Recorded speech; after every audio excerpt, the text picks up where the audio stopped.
दोस्तों, इस देश का आम नागरिक होने के नाते मैं आपको चीज़ों से अवेयर करने के लिए इस वीडियो को बना रहा हूँ। भारत का युवा और छोटे बच्चे भी इस ड्रीम 11 का शिकार बन रहे हैं।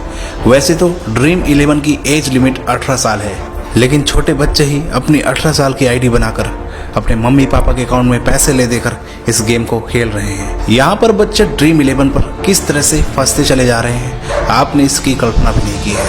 क्योंकि इस गेम को ऑनलाइन खेला जाता है तो ये हमें थोड़ा प्रोफेशनल लगता है, एक जुआ जैसे नहीं। गवर्नमेंट के हिसाब से अगर कोई गेम लक पर डिपेंड हो तो उसे जुआ कहा जाता है, सट्टेबाजी कहा जाता है।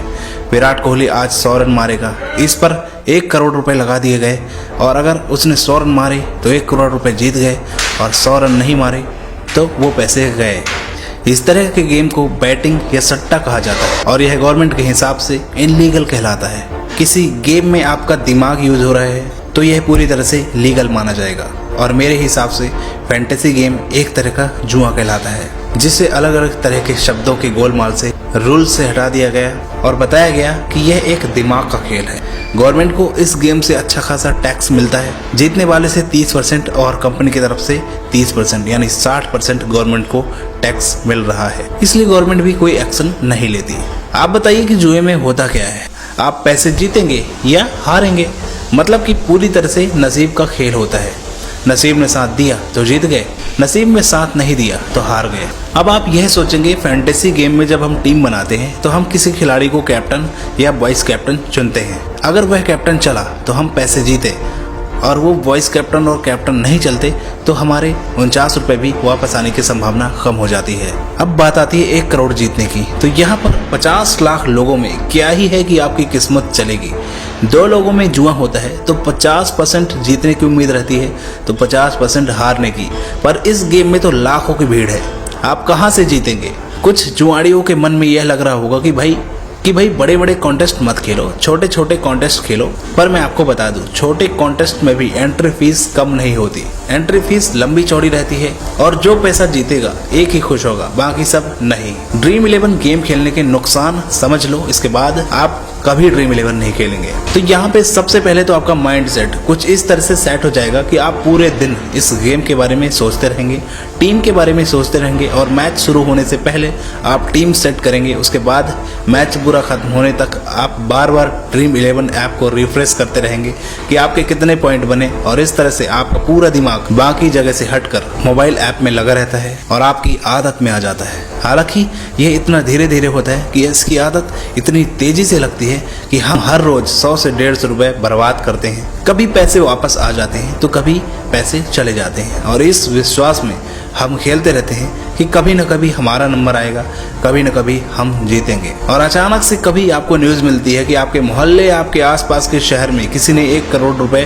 फैंटेसी गेम से जीता है, तो आप फिर से शुरू हो जाते हैं, 10-15 टीम इकट्ठा बनाने लगते हैं और लंबा पैसा लगाकर फिर से जोश में आकर गेम खेलने लगते हैं, और पता चलता है कि वो पैसे भी आपके चले गए। अब ये जुआ नहीं तो क्या है? दूसरा नुकसान ये है कि आपकी मेहनत से कमाए हुए पैसे सब ड्रीम 11 में जाता है, और यहाँ पर जीतने की उम्मीद 0.0005% रहती है, हारने की उम्मीद तो 99% रहती है। और आप डेली 1 करोड़ रुपए जीतने के लिए 49 रुपए लगाते हैं, और जब मैच खत्म होने वाला होता है तो भगवान से प्रार्थना करते हैं कि भाई मेरा 49 रुपए ही वापस आ जाए। तो ऐसा सबके साथ होता है। कई ऐसे लोग हैं जो कहते हैं भाई हम तो जीतते हैं यार, हमने काफ़ी पैसे जीते हैं। तो हमने कब कहा भाई कि पैसे नहीं जीतते? अब ड्रीम 11 कंपनी पैसे कैसे कमाती है इसको भी थोड़ा समझो। कंपनी एक कॉन्टेस्ट में 30% कमा लेती है।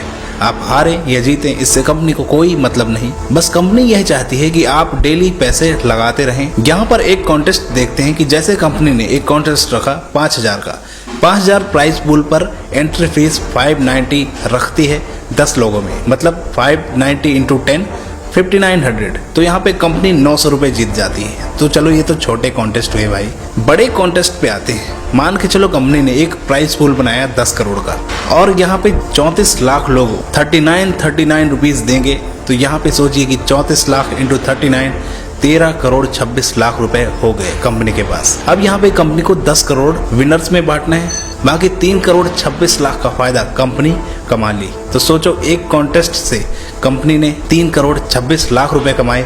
और ऐसे ही कॉन्टेस्ट नहीं, ड्रीम 11 में ऐसे बहुत सारे कॉन्टेस्ट होते हैं। अब सोचिए कंपनी यहाँ पे कितना पैसा बटोर रही है एक दिन में, एक घंटे में, एक गेम से। जनता का पैसा जनता में बांटने का व्यापार बहुत ही तगड़ा व्यापार है भाई। अपना काम बनता, बहुचुदाए जनता। फैंटेसी गेम में फ्रॉड होता है या नहीं, आज थोड़ा इसको भी समझो। दोस्तों बड़े बड़े गेम में हर चीजें फिक्स होती हैं, और क्या आपको पता है कि ये आपके साथ भी हो सकता है? क्या पता जो 2 टॉप के विनर होते हैं या जो 10 करोड़ रुपए जीतने वाले होते हैं वो 2 कंपनियों की फेक आईडी हो, जो मैच के एंड में अचानक से ऊपर आ जाती हो, जिनसे इन्हें इतना लंबा अमाउंट बाकी लोगों में भी ना बांटना पड़े, और वह रकम भी कंपनी ही जीत जाए। और कंपनी ऐसा कर भी सकती है क्योंकि आपके हाथ में कुछ नहीं, आपके हाथ में है तो सिर्फ 50 रुपए देना, पैसे लगाना। कंपनी का सर्वर, कंपनी का वेबसाइट, कंपनी का टेक्नोलॉजी सब कंपनी के हाथ में है, कंपनी का सॉफ्टवेयर सब कुछ कंपनी के हाथ में है। कंपनी वहां से क्या कर रही है आपको बिल्कुल भी नहीं पता। कंपनी ऑप्शन भी देती है कि भाई टीम बनाने से पहले आप पूरी टीम डाउनलोड करके रख लो, लेकिन भाई 50 लाख लोगों को एक एक करके देखना कि कौन ने क्या टीम बनाई है, ये कैलकुलेशन करना बहुत ही मुश्किल है। तो इस चीज को तो आप भूल ही जाओ। सब कुछ पहले से फिक्स होता है, और प्लेयर भले ही आपका चल जाए लेकिन 1-2 पॉइंट कंपनी की आईडी में अपने से चढ़ा दिए जाते हैं, और कंपनी की आईडी टॉप में चली जाती है। अब और वो आईडी ऐसा लगेगा कि हाँ यार ये कोई तो रियल बंदा है, और आप इसको समझ ही नहीं पाते हैं। हालांकि ये डेली नहीं होता, हफ्ते भर में मैच चलता है तो 4 से 5 दिन कंपनी जीतती है, एक आध दिन कोई बंदा जीत जाता है भाई करोड़ रुपए। अब आप सोच रहे होंगे कि भाई इतनी बड़ी कंपनी है, धोनी भाई इसका ऐड करते हैं तो कंपनी ऐसा नहीं कर सकती, पर आप जान लीजिए कि बड़े बड़े लोग ही, ये अरबपति लोग ही ऐसा करते हैं, ऐसी गैम्बलिंग करते हैं। और बात रही कि भाई हमारे मोहल्ले में 1 करोड़ रुपए एक ने जीता है, हमारे आसपास के किसी व्यक्ति ने 1 करोड़ रुपए जीता है, बिल्कुल जीता होगा, क्योंकि अगर कंपनी पैसे नहीं देगी, कोई जीतेगा नहीं, तो खबर कैसे वायरल होगी,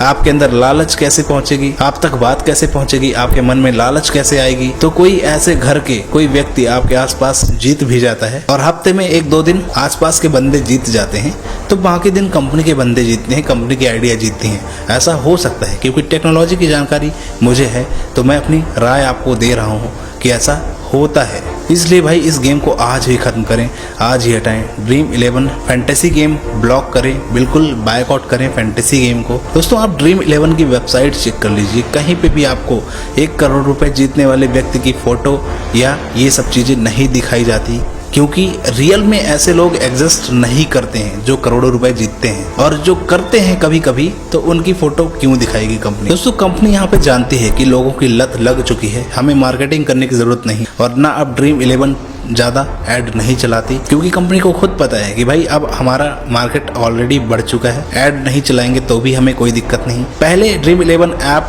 प्ले स्टोर पे नहीं था, लेकिन अब प्ले स्टोर पे भी आ चुका है, क्योंकि वही मैंने बताया ना कि शब्दों का घोलमाल करके, रूल्स को ब्रेक करके। दोस्तों ड्रीम 11 कोई प्रोफेशनल तरीका नहीं है पैसे कमाने का। आप हमेशा शॉर्ट टर्म सोचेंगे कि मैं शॉर्ट टर्म से पैसे कमा लूँ, तो वो शॉर्ट टर्म आपको बहुत ही तगड़ा बर्बाद करेगा एक दिन। इसलिए कभी भी शॉर्ट टर्म यूज़ नहीं करने का, हमेशा लॉन्ग टर्म के लिए सोचें, ताकि आप ज़्यादा से ज़्यादा अर्निंग कर सकें, ज़्यादा से ज़्यादा पैसे कमाएं और एक अच्छा कैरियर बनाएं।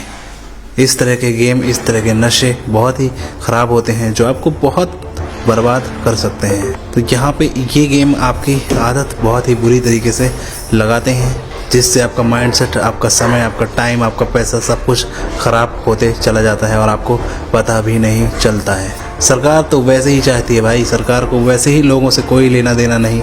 सरकार आज की डेट में सब कुछ बेच रही है, सब कुछ ख़त्म कर रही है, पर आप ये समझिए कि आपको किस तरह से सर्वाइव करना है, आपको किस तरह से जीना है, वो आप डिसाइड कीजिए और वो आप ही कर सकते हैं। तो दोस्तों इस वीडियो को यहीं पे करते हैं ख़त्म। अगर आपको कोई बात बुरी लगी हो तो क्या कर सकते हैं। मिलते फिर अगली वीडियो में। धन्यवाद।